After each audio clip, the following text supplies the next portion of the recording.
जी तो गाइज आज के इस ट्यूटोरियल में हम डिस्कस करने वाले हैं ऊप्स को। ठीक है, तो हम अपना ऊप्स जो है वो यहाँ पे स्टार्ट कर रहे हैं। तो बेसिकली हम देखेंगे कि object oriented programming basically Python के अंदर कैसे की जाती है। सही है, तो सबसे पहली बात, ऑब्जेक्ट ओरिएंटेड प्रोग्रामिंग है क्या और जो हम पहले जो प्रोग्रामिंग कर रहे थे वो क्या थी। ठीक है, तो ये थोड़ा बहुत हम इसको देखते हैं कि बेसिकली ये कैसे होती हैं, इनमें फ़र्क क्या है। फिर उसके बाद हम मतलब देखते हैं कि इसके अंदर प्रोग्रामिंग की कैसे जाती है। सही है, व्हाट इज ऊप। ठीक है, कि ऊप हमारे पास क्या है।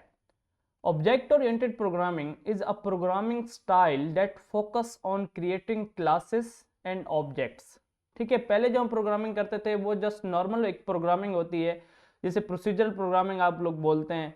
तो हम उसमें जो है नॉर्मल प्रोग्रामिंग करते हैं, मतलब फंक्शंस वगैरह बना लेते हैं, उसके थ्रू जो है हम प्रोग्रामिंग वगैरह करते हैं। लेकिन यहाँ पे जो है फोकस होता है किस पे, क्लासेस पे एंड ऑब्जेक्ट्स पे। यहाँ पे हम क्लासेस बनाते हैं, देन उस क्लासेस की बेस पे हम ऑब्जेक्ट्स बनाते हैं और ऑब्जेक्ट्स को यूज करके हम ये सारा जो काम है वो करते हैं। ठीक है, तो अब इसमें सारा फोकस किस पे होता है, क्रिएटिंग क्लासेस एंड ऑब्जेक्ट्स। अब क्लास क्या है, ऑब्जेक्ट क्या है, इस चीज के बारे में भी डिस्कस करते हैं। थोड़ा सा मजीद इसके बारे में पहले हम देख लेते हैं। It helps organise code in a structured way. ठीक है, स्ट्रक्चर्ड वे में आपको कोड को ऑर्गेनाइज करने की मतलब अलाउ हो जाता है आपको यहाँ पे कि आप अच्छे से अपने कोड को ऑर्गेनाइज कर सके। That is easy to understand, जो कि इजी होता है अंडरस्टैंड करने के लिए। रीयूज, आप उस कोड को बार बार रीयूज करते हैं। एंड मेंटेन, और अपने कोड को आप अच्छे से मेंटेन कर सकते हैं।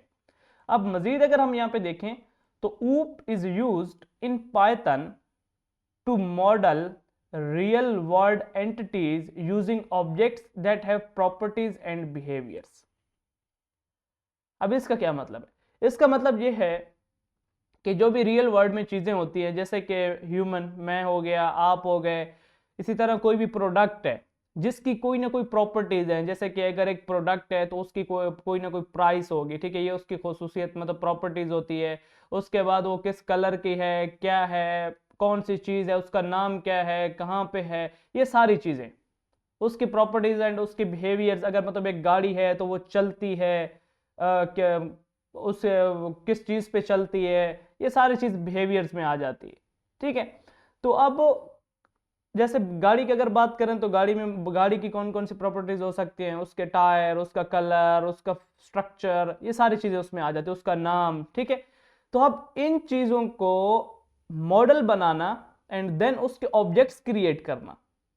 ठीक है, जब आप इन चीजों को क्या करते हैं, मॉडल बना लेते हैं और उनके ऑब्जेक्ट क्रिएट करते हैं, उनकी प्रॉपर्टीज, फिर वहां पे उनका डेटा वगैरह स्टोर करते हैं, तो ये चीज जो है ऊप के थ्रू पाइथन आपको अलाउ करता है। ठीक है, अभी अगर आपको समझ नहीं है कोई मसला नहीं है, जब हम इसको आगे चल के हम देखेंगे, डिस्कस करेंगे, आपको आसानी से ये सारी चीजें जो है वो क्लियर हो जाएंगी। ठीक है, जस्ट अभी आप ये समझ लें कि इस तरह की जो चीजें होती हैं उनका कोई ना कोई ब्लूप्रिंट बन जाता है। ब्लूप्रिंट बनाने के बाद फिर हम उसको जो है एक्चुअल में बना लेते हैं यूजिंग ऑब्जेक्ट्स। सही है, अब यहाँ पे मजीद अब आपको समझ आएगी जब हम यहाँ पे डिस्कस करेंगे what is a class. Class क्या है, ऊप्स के अंदर हम क्लास का मैंने लफ्ज यूज किया कि हम क्लासेस बनाते हैं और उनके ऑब्जेक्ट्स बनाते हैं। अब क्लास है क्या, अगर हम क्लासेस बनाते हैं तो पता होना चाहिए कि क्लास क्या है। अ क्लास इज अ ब्लूप्रिंट, ये एक ब्लूप्रिंट है यूज टू क्रिएट ऑब्जेक्ट्स, जो कि इस्तेमाल होता है किस लिए, ऑब्जेक्ट्स को क्रिएट करने के लिए। क्लियर, इट डिफाइंस, इसको डिफाइन किया जाता है, how an object will behave, object किस तरह बिहेव करेगा, and what data it will be store, और वो कौन सा डेटा जो है वो स्टोर करेगा, या वो क्या डेटा जो है वो स्टोर करेगा। ठीक है, ये क्लास पे सब कुछ निर्भर होता है कि एक ऑब्जेक्ट जो है वो क्या करेगा या क्या डेटा जो है वो स्टोर करेगा। सही है, अ क्लास कंटेन्स एट्रीब्यूट्स, क्लास जो है वो क्या करता है या मुश्तमिल होती है किस चीज पे, एट्रीब्यूट्स पे। एट्रीब्यूट्स पे डेट होल्ड डेटा, जो क्या करते हैं, डेटा को होल्ड करते हैं, एंड मेथड्स, और मेथड्स को डेट डिफाइन एक्शंस, जिसमें एक्शंस वगैरह जो है वो डिफाइन किए गए। अब मैं आपको मजीद सिंपल जो है वो एग्जांपल से समझाता हूं। आप लोग घर बनाते हैं, घर बनाने से पहले, ठीक है, कोई भी बिल्डिंग हो या कोई भी मतलब जब हम घर वगैरह बनाते हैं तो उसका पहले ब्लूप्रिंट तैयार किया जाता है। उस ब्लूप्रिंट में बताया जाता है कि ये घर है, इसमें इतने कमरे होंगे, इसके यहाँ यहाँ पे दरवाज़ा होना चाहिए, दरवाजे का साइज़ इतना होना चाहिए, और कहाँ पे लकड़ी का दरवाज़ा लगाना है, कहाँ पे क्या लगाना है, कौन सा ड्राइंग रूम होना चाहिए, इसका साइज़ कितना होना चाहिए, मज़ीद इसमें कंक्रीट वगैरह यूज़ होनी चाहिए, क्या यूज़, मतलब ये सारी चीज़ें ये ब्लूप्रिंट में आ जाती हैं, जहाँ पे आपने ये सारी चीज़ें वगैरह जो है वो लिखी होती। अब जब ये ब्लूप्रिंट में आ जाती हैं, देन फिर क्या किया जाता है, इसके ऑब्जेक्ट्स क्रिएट किए जाते हैं। मतलब कि क्या, कि मतलब कि हम इस पे इम्प्लीमेंट करना शुरू कर देते हैं। पहले हम एक ज़मीन लेते हैं, हम एक ज़मीन का टुकड़ा लेते हैं, वो क्या हो जाता है, वहाँ पे ऑब्जेक्ट फर्ज करें क्रिएट हो गया। फिर उस ऑब्जेक्ट को हम वैल्यू देना शुरू कर देते हैं, मतलब कि ईंटें, सीमेंट, बजरी, जितनी भी ये चीज़ें होती है, कंक्रीट वगैरह हो गई, ठीक है, कंकरियाँ वगैरह, हम सारी चीज़ें वहाँ पे शिफ्ट करते और बनाना शुरू कर देते, तो आखिरकार में वो एक स्ट्रक्चर जो है वो बन के तैयार हो जाते। तो सेम यही आपके पास क्लास है, यही क्लास का काम है कि हम क्या करते हैं, एक मतलब रियल वर्ल्ड चीज़ का एक मॉडल बना दे, एक स्ट्रक्चर बना देते। देन फिर उसको हम क्या करते हैं, ऑब्जेक्ट लगा के, मतलब उसकी, जैसे कि अगर एक लैपटॉप है तो लैपटॉप को हम पहले बता देंगे कि एक हम क्लास बना देंगे जिसमें हम उससे पूछेंगे कि ये, मतलब समझ लें कि ये यूज़र डिफाइंड डेटा टाइप्स होती है। यूज़र डिफाइंड डेटा टाइप्स के तौर पे जो है ये क्लास काम करती है। मतलब अब जो नॉर्मल डेटा टाइप्स होते हैं, कैसे कि इंटीजर है तो वो सिर्फ नंबर ले सकता है, इस तरह, सही है। जो स्ट्रिंग है तो वो सिर्फ टेक्स्ट लेगा या बाकी जो चीज़ें हैं। फ्लोट है तो वो क्या करेगा, वो डेसिमल्स लेते हैं।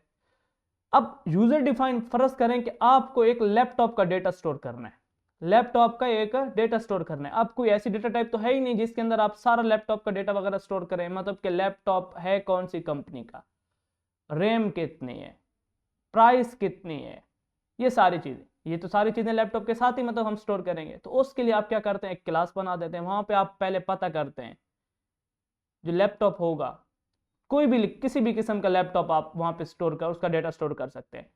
मतलब वो एक ऐसी क्लास बन जाती है जहाँ पे फर्स्ट ऑफ ऑल आप नेम बताते हैं, देन आप उसकी प्राइस बताते हैं, देन आप उसके जो स्पेसिफिकेशंस है वो बताते हैं। तो जब आप डिस्प्ले करते हैं तो वो सारी चीज़ें जो है वो आपके सामने आ जाती हैं, जस्ट एक ऑब्जेक्ट के थ्रू, ठीक है। तो ये है बेसिकली क्लास और ऑब्जेक्ट्स की सारी के। अब यहाँ पे जो है हम क्या करेंगे, इन पे काम करना सीखेंगे। बहुत इजी है, थोड़ा समझना है आपको चीज़ों को, और देन जब मैं यहाँ पे प्रैक्टिस करूँ तो यहाँ पे आपने क्या करनी है, थोड़ी तवज्जो देनी बस। क्लास कैसे क्रिएट की जाती है यहाँ पे मैं आप लोगों को बता देता हूँ। एक क्लास कीवर्ड है, जस्ट आपने वो लिखना है। मैंने एक क्लास का कीवर्ड लिख लिया, उसके बाद जिस किस्म की भी आपने क्लास क्रिएट करनी है वो आप लिख ली। मैं क्लास क्रिएट करता हूँ स्टूडेंट, रियल वर्ड एंटिटी है स्टूडेंट। एंटिटी किसको बोला जाता है, जिसके कोई ना कोई एट्रीब्यूट्स हो। एट्रीब्यूट्स मतलब कोई ना कोई खसूसियत, जैसे कि नाम, father name, date of birth, ये उसके एट्रीब्यूट्स थे और ये एक एंटिटी के होते हैं। अगर एक नेम है, आप नेम की क्लास क्रिएट कर लें, नेम के अंदर क्या चीज़ है, आप क्या लिखेंगे, उसके कौन से एट्रीब्यूट्स लिखेंगे, ठीक है। वो चीज़ें जिनके कुछ एट्रीब्यूट्स हो उनको हम क्या कहते हैं, एंटिटीज कहते हैं, ठीक है। अब मैंने यहाँ पे एक क्लास क्रिएट करता हूँ स्टूडेंट, स्टूडेंट क्लास क्रिएट कर ली, ठीक है, ये हमारी क्लास क्रिएट हो गई। अब क्लास के अंदर मज़ीद हम जो चीज़ें लिखेंगे वो हम यहाँ पे देखेंगे, ठीक है। उससे पहले यहाँ पे ऑब्जेक्ट की एक डेफिनेशन है, मैं आपको जो है वो यहाँ पे बता देता हूँ। An object is an instance of a class. Object जो है ये एक इंस्टांस होता है, ठीक है, किस चीज़ का, क्लास का, ठीक है। ये क्लास से बना होता है, जो क्लास हमने बनाई होती है ये उसी से बनता है, ठीक है। When you create an object, जब आप एक ऑब्जेक्ट क्रिएट करते हैं, Python allocates memory for data defined in the class. जब आप एक क्लास बना रहे होते हैं ना, यहां पे आपको मैं सारी चीजें समझाता हूं। जब ये मैं क्लास बना रहा होता हूं तब इसको कोई मेमोरी नहीं दी जाती। जस्ट ये ऐसे समझ लें कि मैं एक चीज लिख रहा हूं, बस इसका कोई, इसके अंदर मैं वेरिएबल्स बना रहा हूं, कोई डेटा एक्चुअल में स्टोर ही नहीं हो रहा, जस्ट एक ब्लूप्रिंट बन के मैं यहां पे तैयार कर रहा हूं। जैसे ही मैं उस क्लास का कोई ना कोई ऑब्जेक्ट बनाऊंगा, जैसे ही, तो क्या होगा, सीधा जो भी क्लास में जितने भी वेरिएबल्स होंगे, जितने भी उस ऑब्जेक्ट के लिए जितनी भी मेमोरी रिक्वायर्ड होगी, उस क्लास में जितने भी वेरिएबल्स होंगे, सब की सारी मेमोरी मिला के उस एक ऑब्जेक्ट को दे दी जाएगी। मतलब कि एक एक्चुअल में जगह मिल जाएगी। घर बना रहे थे ना, घर बनाते वक्त जब ब्लूप्रिंट बना रहे थे तो कोई भी जगह रिक्वायर्ड नहीं थी। आप चारपाई पे बैठ के, आप टेबल पे बैठ के, आप कहीं पर भी उसका ब्लूप्रिंट बना सकते हैं। इवन कि अगर आप लैपटॉप में एक ब्लूप्रिंट तैयार कर रहे हैं तो आप वहां पे भी बना सकते हैं, कोई जगह रिक्वायर्ड नहीं। लेकिन जब घर को एक्चुअल फॉर्म में बनाना है, जमीन का टुकड़ा चाहिए जहां पे वो घर बनेगा, सेम वैसी चीज है। ब्लूप्रिंट बन रहा है, किसी मेमोरी वगैरह की जरूरत ही नहीं है। लेकिन जब आप उसका ऑब्जेक्ट क्रिएट, मतलब कि एक्चुअल में उस चीज को बनाएंगे प्रोग्रामिंग में, देन आपको क्या चाहिए, मेमोरी। तो फिर आपको मेमोरी एलोकेट होगी, पाइथन जो है वो मेमोरी एलोकेट करेगा। अब एक ब्लूप्रिंट से एक से ज्यादा घर तैयार होते हैं। गवर्नमेंट एक ब्लूप्रिंट बनाती है, जो गवर्नमेंट गरीबों के लिए घर तैयार करती है। एक ही डिजाइन होता है, सारे घर बनने होते हैं एक लाइन में। तो वही चीज है, मतलब कि एक क्लास बनाई, उसी क्लास के बेस पे सारे ऑब्जेक्ट्स बना दिए जिनका डिजाइन सेम है। तो यहां पे भी वही चीज है, एक क्लास है, एक ऑब्जेक्ट भी बना सकते हैं, एक से ज्यादा भी बना सकते हैं। सही है। मजीद यहां पे देखते हैं, मैंने क्लास लिखा और ये मैंने क्लास का नाम लिखा। फंक्शंस बनाते थे ना, फंक्शंस डेफ लिखते थे, आगे फंक्शन का नाम लिखते थे, फिर आगे करली ब्रैकेट्स, सॉरी स्मॉल ब्रैकेट्स लगाते थे। यहाँ पे स्मॉल ब्रैकेट्स लगाने की जरूरत नहीं है, यहाँ पे क्लास लिखना है और उस क्लास का जो भी आप नाम रखना चाहते हैं वो रखें, एंड देन आगे आपने क्या लगा देना है, कॉल। आप इसकी बॉडी लिखें, सॉरी आप इसके हम क्या करेंगे, बॉडी लिखेंगे। बॉडी लिखने में सबसे पहले आप यहां पे कुछ ना कुछ डिफाइन करें। मैं यहां पे डिफाइन करना चाहता हूं। अब जैसे कि मैं यहां पे नेम, मैं एक वेरिएबल बनाता हूं क्लास का, क्या, नेम, और इसके अंदर मैं यहां पे क्या कर देता हूं, नेम लिख देता हूं। किसी भी, मैं इसको खाली छोड़ता हूं, फिलहाल मैं इसको खाली छोड़ दिया, मैंने नेम लिख लिया, एज लिखा, इसको 0 वैल्यू दे दी मैंने। सही है। उसके बाद सिटी, मैं स्टूडेंट के लिए जस्ट ये 3 एट्रीब्यूट्स जो है वो यहाँ पे लेता हूँ। सिटी का मैं सी जो है वो छोटा कर देता हूँ, सिटी, एंड यहाँ पे मैंने एम्प्टी छोड़ दी। ओके, अब मैं क्या करता हूँ, डिस्प्ले करता हूँ, एक फंक्शन बनाता हूँ यहीं पे इसी क्लास के अंदर, डेफ। अब ये चीज़ें क्लास के अंदर हो रही हैं, ये याद रखिएगा, ये फंक्शन वगैरह ये सब कुछ क्लास की बॉडी के अंदर है। मैंने डेफ लिखा, डिस्प्ले नाम का एक फंक्शन बनाया। अच्छा, क्लास में जब भी आप कोई फंक्शन बनाएंगे तो यहाँ पे एक एट्रीब्यूट आप देंगे सेल्फ का। अब बताता हूँ कि सेल्फ क्यों देंगे और सेल्फ क्यों लिखेंगे। सही है, अभी आप वेट करें। मैंने यहाँ पे लिखा प्रिंट, यहाँ पे मैं लिख लेता हूँ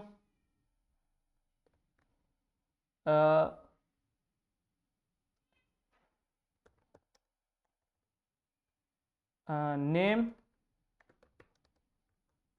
ठीक है, मैंने नेम लिखा, उसके बाद मैंने यहाँ पे कॉमा लगाया और मैं यहाँ पे लिखता हूँ सेल्फ डॉट नेम। ठीक है, मैं इस तरह जो है वो सॉरी 3 मैंने यहाँ पे डिस्प्ले करा है। मैं यहाँ पे लिखता हूँ एज, सेल्फ डॉट एज। मैं यहाँ पे लिख लेता हूँ, आपने टेंशन नहीं लेनी, ये सारा कोड मैं आपको समझाता हूँ, आपको अच्छे से समझ आएगा। एज हो गई, उसके बाद यहाँ पे city and self dot city. अच्छा, अब यहाँ पे क्या हुआ है, मैंने एक स्टूडेंट की एक क्लास बनाई, ब्लूप्रिंट तैयार कर रहा हूँ। अब समझे, मैंने एक क्लास तैयार कराई, मैंने नेम लिखा, एम्प्टी वैल्यू दे दी, एज लिखा, 0 छोड़ दिया, सिटी लिखा, एम्प्टी छोड़ दी। सही है। अब इसके अंदर कुछ भी नहीं है, मैंने एक फंक्शन बनाया डिस्प्ले का, डिस्प्ले लिखा और ये सेल्फ। अब जिस भी ऑब्जेक्ट के साथ मैं इस फंक्शन को कॉल करूंगा, ये सेल्फ मैंने क्यों लिखा, इस बात को आपने अपने माइंड में बिठा लेना है। जब भी मैं कोई भी फंक्शन बनाऊंगा क्लास के अंदर, तो मुझे यहाँ पे सेल्फ लिखें, एक्स लिखें, वाई लिखें, कोई एक सिंगल वेरिएबल जो है, मतलब आपने इधर एक एट्रीब्यूट जो है वो, सॉरी पैरामीटर जो है वो यहाँ पे लाजमी लगाना है। आर्गुमेंट, यहाँ पे लाजमी एक आर्गुमेंट आपके पास होना चाहिए, पैरामीटर आपके पास लाजमी एक होना चाहिए। अब वो पैरामीटर का नाम आप कुछ भी रख सकते हैं, एक्स रख सकते हैं, वाई रख सकते हैं, ओबीजे रख दें, ऑब्जेक्ट का मतलब जो शॉर्ट फॉर्म होता है ओबीजे, सेल्फ रख दें, कुछ भी। नॉर्मली सेल्फ यूज किया जाता है एज अ प्रोफेशनल, सही है। मैंने यहाँ पे सेल्फ रखा। अब ये सेल्फ जो है इसके पास कौन सी वैल्यू आएगी, इसके पास वो ऑब्जेक्ट आएगा जिस ऑब्जेक्ट के साथ इस डिस्प्ले को कॉल किया जाए। सिंपल, जिस भी ऑब्जेक्ट के साथ इस डिस्प्ले फंक्शन को कॉल किया जाएगा वो ऑब्जेक्ट इस सेल्फ के पास आएगा, और सेल्फ जो है, और ये ऑब्जेक्ट जो है वो जो भी ऑब्जेक्ट होगा जिस ऑब्जेक्ट के साथ ये कॉल होगा, अगर ये एक स्टूडेंट के नाम के साथ कॉल हुआ है तो उस टाइम ये फंक्शन सिर्फ वो स्टूडेंट का जो नाम होगा या वो स्टूडेंट जो है जस्ट वो यूज कर सकेगा, बाकी स्टूडेंट नहीं। जब दूसरा यूज करेगा तो फिर वो दूसरे वाला यूज करेगा, सही है। अब यहां पे कैसे, मैं आपको मजीद इसके बारे में मजीद समझाता हूं। अब मैंने यहां पे कुछ क्लास बनाई, एज, सिटी। अब ये जो वेरिएबल्स हैं ये सब के लिए सेम है, सारे ऑब्जेक्ट जो है इनको अपने अपने हिसाब से जो है वो यूज कर सकते हैं, और यहाँ पे वो क्या कर सकते हैं, यहाँ पे वो डेटा वगैरह जो है वो स्टोर कर सकते हैं, सही है। मैं इस क्लास का एक ऑब्जेक्ट बनाता हूँ, मैं स्टूडेंट 1 बनाता हूँ, std1, ठीक है। ये एक ऑब्जेक्ट है, इस ये मतलब बिल्कुल वेरिएबल की तरह जो है वो डिक्लेयर किया जाता है। उसके बाद यहाँ पे क्लास का जो नाम था स्टूडेंट, एंड यहाँ पे मेरा ऑब्जेक्ट जो है वो क्रिएट हो चुका है, सही है। मेरा ऑब्जेक्ट क्रिएट हो गया। अब मैं क्या करता हूँ, std1 करता हूँ, डॉट नेम करता हूँ, इज इक्वल टू करता हूँ, मैं यहाँ पे कोई ना कोई वैल्यू देता हूँ इस नेम को। std1 का जो भी नाम है स्टूडेंट 1 का वो मैं यहाँ पे स्टोर करता हूँ। मैं यहाँ पे स्टोर करता हूँ मोहम्मद इशफाक खान, सही है। सेम इसी तरह एज 20, और यहां पे मैं क्या कर लेता हूं, सिटी, जो भी मेरी सिटी है मियाँ वाली, ठीक है। तो मैंने ये जो है यहाँ पे चीजें जो है वो लिख ली। अब मैं चाहता हूं कि ये चीजें अब मैं डिस्प्ले करूं, तो मैं इस डिस्प्ले फंक्शन को रन करूंगा। कैसे, इस डिस्प्ले फंक्शन को आपने कैसे रन करना है वो अब यहां पे देखिए। मैं इसी std1 से std1 डॉट डिस्प्ले अगर लिखूं, ये जो ऑब्जेक्ट है इस ऑब्जेक्ट के थ्रू मैंने इस क्लास का डॉट लगा के, डॉट एक एक्सेसर है, एक एक्सेसर ऑपरेटर है, एक्सेस ऑपरेटर है, ठीक है। तो मैंने इस ऑपरेटर के थ्रू, डॉट ऑपरेटर के थ्रू इस क्लास के अंदर जो डिस्प्ले फंक्शन है उसको एक्सेस किया और मैंने यहां पे यूज कर दिया। अब यहां पे आप बोलेंगे कि आपने तो वहां पे एक पैरामीटर लिखा है, तो यहां पे तो आपने कोई वैल्यू नहीं दी। वो जो पैरामीटर है ना वो बेसिकली ये जो यहाँ पे जो भी ऑब्जेक्ट होगा ना इस सेल्फ के पास वो ऑब्जेक्ट जाएगा। यहाँ पे std1 है तो ये डिस्प्ले, ये मतलब ये सेल्फ जो है ये std1 के तौर पे काम करेगा। जैसे ये std1 डॉट नेम होगा, मैंने यहाँ पे std1 डॉट नेम लिखा है ना, तो मोहम्मद इशफाक खान, अब सेल्फ जो है वो बेसिकली क्या बन जाएगा, std1 बन जाएगा। तो जैसे std1 डॉट नेम होगा तो वो नेम आ जाएगा जो मैंने यहाँ पे एंटर किए। सेम इसी तरह सिटी। अगर मैं यहां पे एक और ऑब्जेक्ट बनाता हूं, फर्ज करें कि मैं इसको यहां पे नीचे एक और ऑब्जेक्ट भी बनाता हूं std2, ठीक है। यहां पर भी अभी जस्ट यहां पे आपको एरर मिलेगा, 1 मिनट, मैंने ऊपर ऑब्जेक्ट नहीं बनाया, मैं यहां पे इधर ही आपके सामने ऑब्जेक्ट क्रिएट करता हूं std2, ठीक है, और नेम वगैरह, और यहां पे मैं लिख लेता हूं हमाद, एज 25, ठीक है, और सिटी जो है मैं क्या कर देता हूं, कराची कर देता हूं, सही है। या मैं जस्ट हमाद खान लिख लेता हूं। अब आप यहां पे नोट करें, जब यहां पे std2 ने नेम की, अब std2 डॉट नेम को अलग मेमोरी मिलेगी, देखिए जब आप घर बना रहे थे उस पे, जब आपने ब्लूप्रिंट बनाया और उस ब्लूप्रिंट से जब आप घर बना रहे थे, तो अगर एक घर बनाएंगे तो उसके लिए अलग स्पेस, दूसरा घर बनाएंगे तो जमीन का टुकड़ा अलग चाहिए, बेशक नक्शा एक ही इस्तेमाल करें। समझ आई?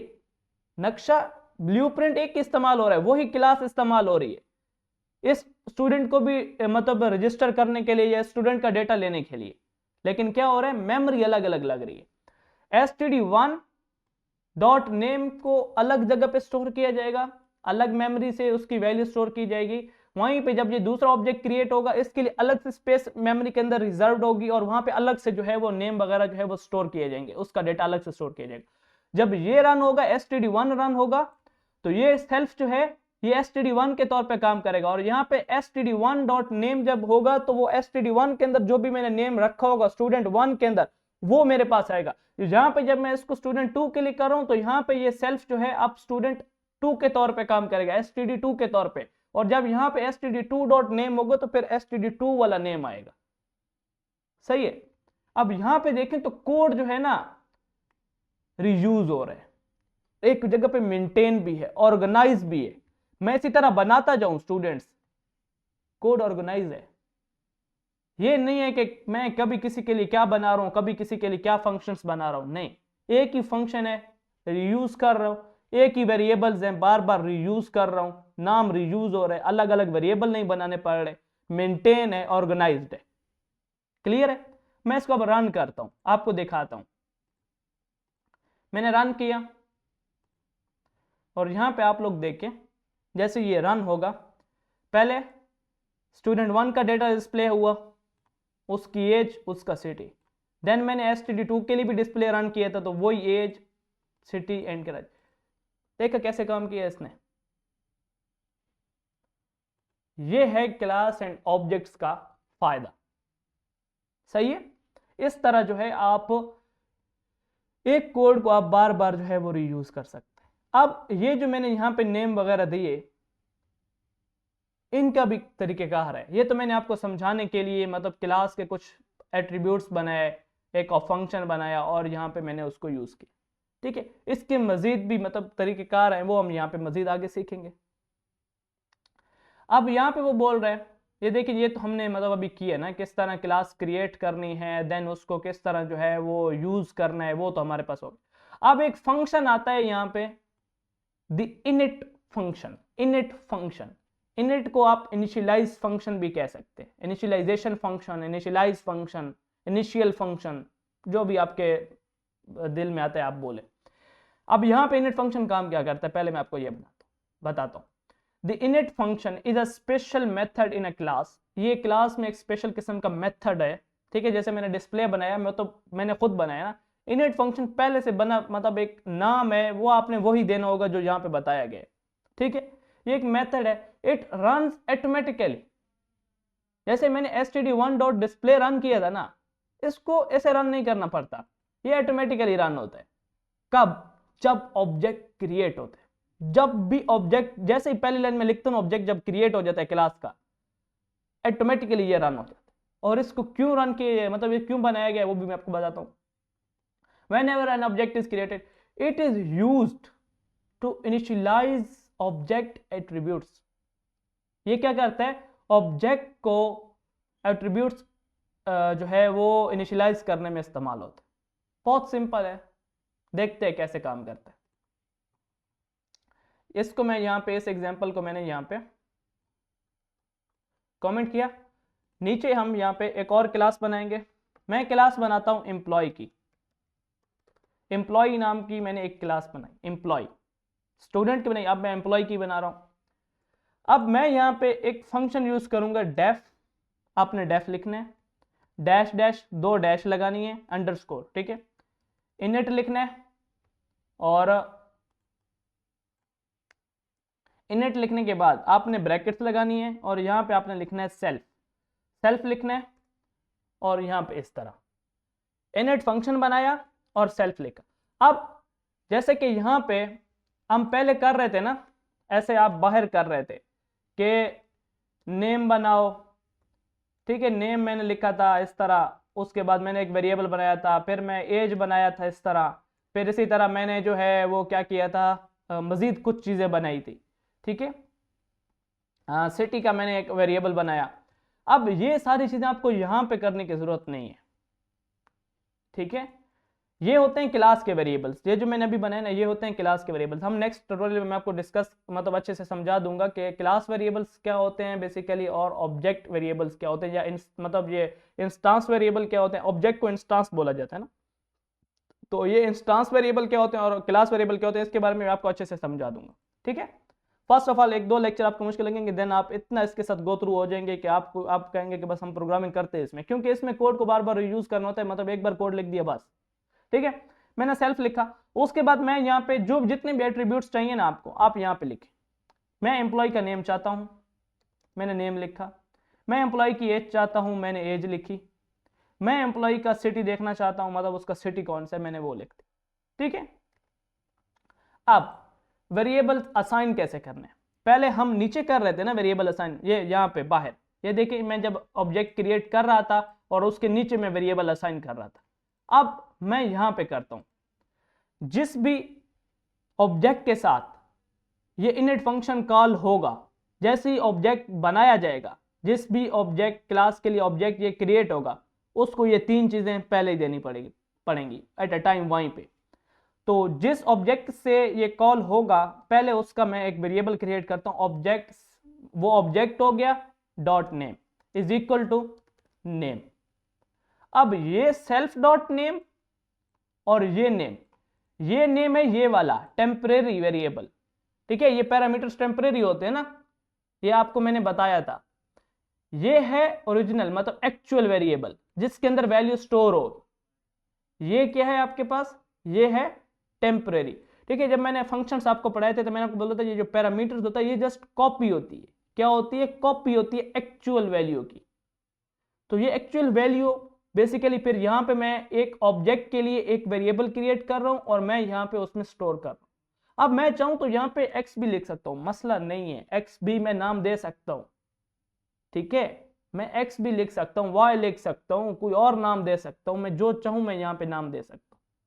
लेकिन मैंने सेल्फ डॉट नेम ही क्यों दिया, अब यहां पे नेम है तो मैंने यहां पे भी नेम दे दी। इसमें यह है कि मुझे वेरिएबल्स को पहचानने में आसानी होती, मुझे हर एक के लिए अलग अलग से जो है वो काम नहीं करना पड़ता। मुझे वेरिएबल के साथ जब मैं उसको दोबारा से रिट्रीव करूंगा, दोबारा से कहीं पे मुझे वही वेरिएबल यूज करना होगा, तो देन मैं ऐसे नहीं लिखता रहूंगा कि self dot X self dot Y.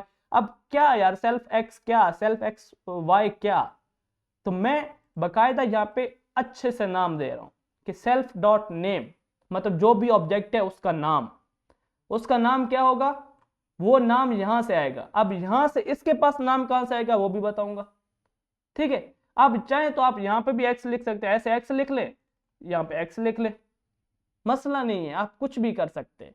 लेकिन मैं यहां पे दोनों जगह पे जो भी वेरिएबल्स के नाम होंगे वो मैं सेम रखूंगा ताकि मुझे कंफ्यूजन ना हो बाद में। जब मैं यहाँ पे सेल्फ डॉट नेम और यहाँ पे वाई लगा दूं तो वाई जो है वो एज हो तो मुझे कंफ्यूजन हो जाएगी। तो इस वजह से इस कंफ्यूजन से बचने के लिए मैं दोनों वेरिएबल्स के जो नेम यहाँ पे हैं उन्हीं को सेल्फ के साथ भी यहाँ पे वही लिखूं, ठीक है, जस्ट अपनी अंडरस्टैंडिंग के लिए, बाकी मसला नहीं, आप चेंज कर सकते हैं। मैं यहाँ पे सेल्फ डॉट एज लिखता हूँ इज इक्वल टू एज, मैं यहाँ पे एंड नेक्स्ट सेल्फ डॉट क्या है सिटी, सॉरी सिटी मैंने लिखा और ये है सिटी। अब ये मैंने इनिट फंक्शन बना लिया, अब मैं इसका भी डिस्प्ले फंक्शन बनाता हूं। डेफ डिस्प्ले सिर्फ सेल्फ यूज करता हूं, ठीक है, और यहां पे भी मैं प्रिंट, ठीक है, और मैं यहां पे भी सेम वही चीज जैसे मैंने वहां पे किया था, एम्प्लॉय नेम ऐसा लिख लेता हूं, एम्प्लॉय नेम, ठीक है, और यहां पे सेल्फ डॉट नेम, ठीक है। अब मैं यहां पे क्या करता हूं, इस चीज को भी डुप्लीकेट करता हूं, ठीक है। अब मैं यहां पे एम्प्लॉय एज आ गई, एम्प्लॉय एज यहाँ पे सेल्फ की नेम की जगह एज आ जाएगी।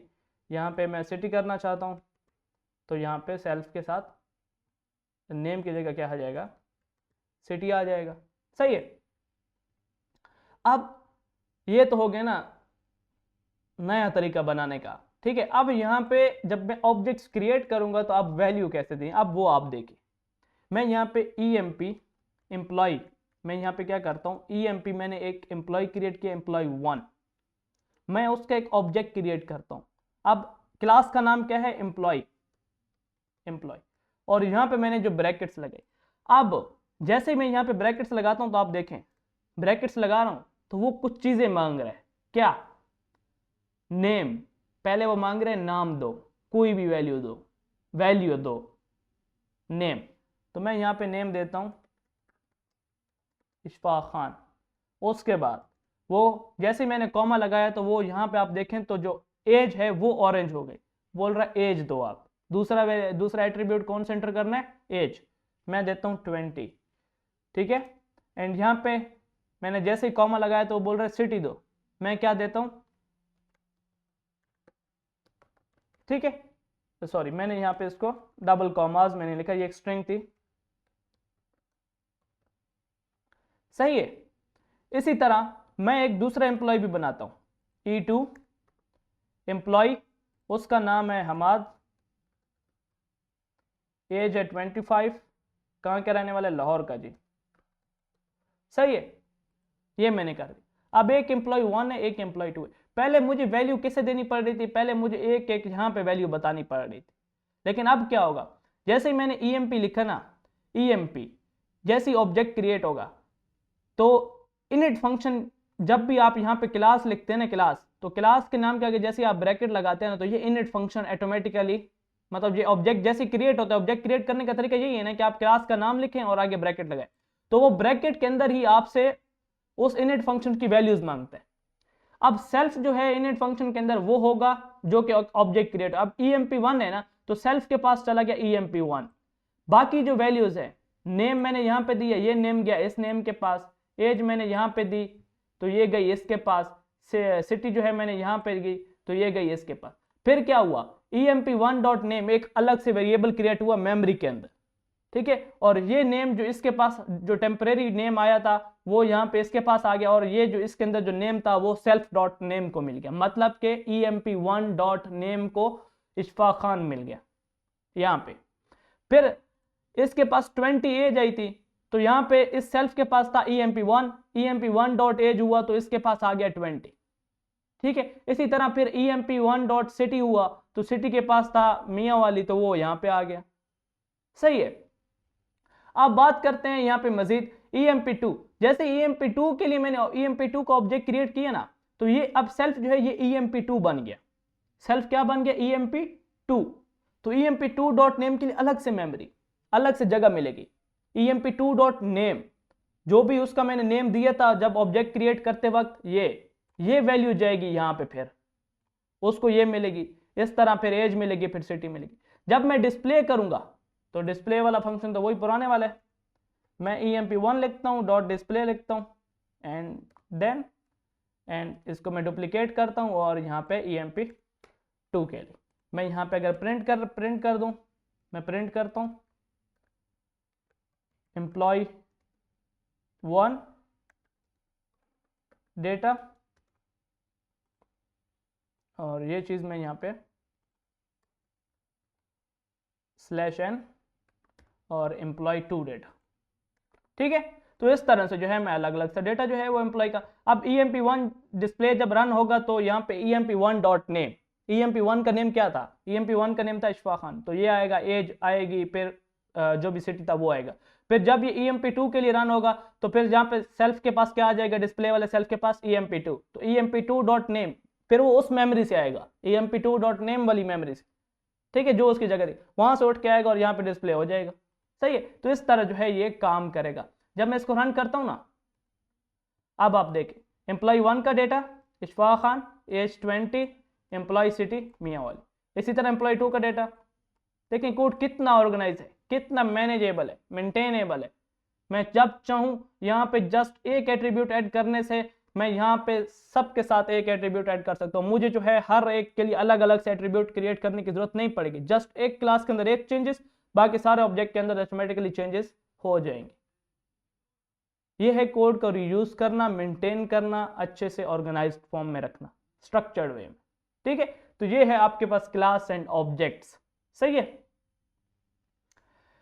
मजीद देखते हैं। ये सारी चीजें हमने कर ली। अब ये बोलते हैं कि वाई यूज इनिट फंक्शन, हम इनिट फंक्शन का यूज क्यों करते हैं। जैसे कि मैंने आपको बताया, automatically sets values when object is created, जैसे ऑब्जेक्ट क्रिएट होता है तब भी ये वैल्यू मांग लेता है और वैल्यूज जो है उनकी सेट कर देता है, जो भी उनके एट्रीब्यूट्स की वैल्यूज होती है।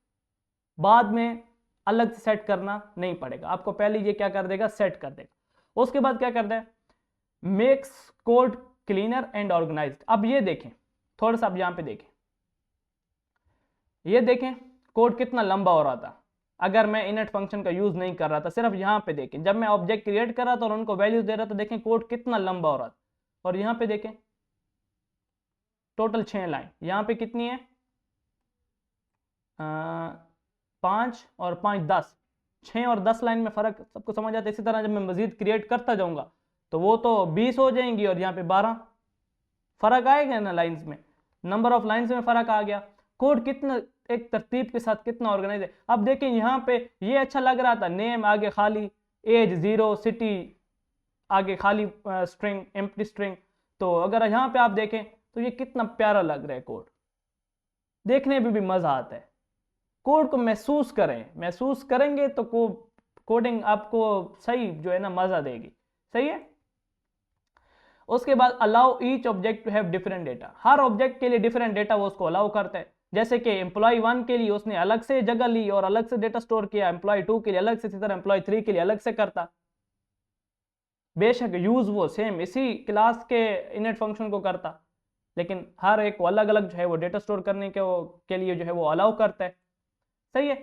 उसके बाद कुछ समरी है, ये आप देख लें। Class is a blueprint used to create objects, an object is an instance of a class, methods are function inside a class, methods। ठीक है, ये जो क्लास के अंदर जो फंक्शंस हम यूज करते हैं इनको मेथड्स बोलते हैं। सही है। The init function initialise object attributes, object के जो भी एट्रीब्यूट्स होते हैं ना, ये प्रॉपर्टीज इनको एट्रीब्यूट्स ही कहा जाता है। एंटिटीज होती है, ऑब्जेक्ट एक एंटिटी होता है, उसके एट्रीब्यूट्स होते हैं। तो इनिट फंक्शन जो है उसको इनिशियलाइज करने के लिए जो है वो काम में आ जाता है। Each object can have different values for attributes initialised inside init. ठीक है, वही बात होगी जो भी हमने यहाँ पे की। कॉमन यूज केसेस क्या हैं क्लास एंड ऑब्जेक्ट्स के, creating models for student, employees, cards, products, हर चीज। ठीक है, इवन के जितनी भी एंटिटीज बन सकती हैं, एंटिटीज कोई भी, पर्सन एक एंटिटी है। ठीक है, यहाँ पे नहीं, जो यहाँ पे है आप ऐसा ना सोचेंगे जस्ट प्रोडक्ट दुनिया में कोई भी ऐसी चीज, हर चीज जो है प्रोडक्ट है। ठीक है, laptop, headphone, mouse, keyboard, just मैं यहाँ पे आपको एग्जांपल, चारपाई हो गई, जो भी चीजें, ये सारी प्रोडक्ट्स, हर एक सिंगल चीज जो है वो एक प्रोडक्ट है। ठीक है, तो इसी तरह जितने भी ये ह्यूमंस के मतलब जितने भी कैटेगरीज आ जाती हैं, स्टूडेंट्स है, एम्प्लॉय है, चाहे जो भी है, तो वो सारे भी किसके अंदर आ जाते हैं, इनके भी आप जो है वो क्लास या उनके जो मॉडल्स है वो क्लासेस के थ्रू आप क्रिएट कर सकते हैं। बिल्डिंग स्ट्रक्चर प्रोग्राम्स, एक स्ट्रक्चर्ड मतलब एक स्ट्रक्चर्ड के लिए जो है हमें प्रोग्राम्स जो है वो बनाने के लिए अलाउ कर दिया जाता है। ठीक है, हम एक स्ट्रक्चर बना सकते हैं प्रोग्राम का। मैनेजिंग लार्ज कोड बेसेस इन डेटा साइंस एप्लीकेशंस, जब आप डेटा साइंस में काम करते हैं तो तब आपके पास जो बड़े बड़े जो कोड बेसेस होते हैं, ठीक है, उनको जो है वो मैनेज करने के मतलब यहाँ पे काम आता है। मतलब जब कोड बहुत ज़्यादा हो जाता है तो उसको अगर आप क्लासेस और ऑब्जेक्ट्स में करते हैं तो बहुत अच्छे से मैनेज होके आता है। ठीक है, preparing reusable components for projects, बार बार एक क्लास वन की बार बार रीयूज कर रहे हैं, एक एम्प्लॉय के लिए बनाई थी, चाहे जितनी भी एम्प्लॉय बना लें वही क्लास रहेगी, कोड को बार बार क्या कर रहे हैं, रीयूज कर रहे हैं अपने पूरे प्रोजेक्ट्स में। ठीक है, तो ये है बेसिकली क्लास एंड ऑब्जेक्ट्स का कंसेप्ट और इसको जो है हम इस तरह जो है वो यूज करते हैं। ठीक है, आई होप यहाँ पे आपको क्लास और ऑब्जेक्ट्स का क्लियर हो गया होगा, क्योंकि ये पहला लेक्चर था, थोड़ा मैंने इसलिए आपको जो है वो क्लास और ऑब्जेक्ट के बारे में डिटेल, क्योंकि अगर आपको क्लास और ऑब्जेक्ट ही डिटेल में समझेंगे, मैं जितने भी इनके आगे जो फीचर्स हैं वो अगर मैं आपको समझा भी दूं तो कोई फायदा नहीं है। आपको क्लास की समझ नहीं है, आप क्लास पे अटके और मैं आगे से पॉलीमॉर्फिज्म, इनहेरिटेंस, इनकैप्सुलेशन पढ़ाता जाऊं, क्या फायदा उन चीजों का। तो जस्ट जब आपको ये चीज क्लियर हो जाएगी नेक्स्ट ट्यूटोरियल पे आप तब नहीं क्लियर हो एक बार दोबारा वीडियो देख। ठीक है, तो आज के ट्यूटोरियल में इतना ही, मिलते हैं अपने नेक्स्ट ट्यूटोरियल में। अपना बहुत बहुत ख्याल रखिएगा। अल्लाह।